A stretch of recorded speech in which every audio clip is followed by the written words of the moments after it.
1 நாளாகமம் 16ஆம் அதிகாரம் 10ஆம் வசனம். கர்த்தரை தேடுகிறவர்களின் இருதயம் மகிழும். இங்கே ஒரு இருதயத்தை பார்க்கிறோம். அது மகிழ்ச்சியான இருதயம். இந்த இருதயம் ஏன் மகிழ்ந்தது? அது கர்த்தரை தேடினபடினாலே. நீ மனிதனை தேடி போய் அவனோடு பேசும் பொழுது உன் இருதயத்தை காயப்படுத்துகிறார்கள் அல்லவா?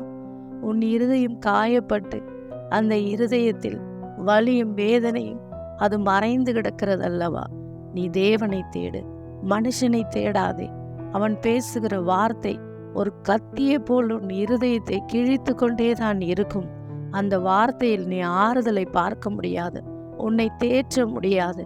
அந்த வார்த்தை கொடுமையான வார்த்தைகளாய் இருக்கும். இதையெல்லாம் தவிர்த்து விடு, கர்த்தரை தேடு. கர்த்தரை தேடுகிறவர்களுடைய இருதயம் மகிழும் என்று வேதம் சொல்லுகிறது. God bless you. கர்த்தர் உங்களை ஆசீர்வதிப்பார்.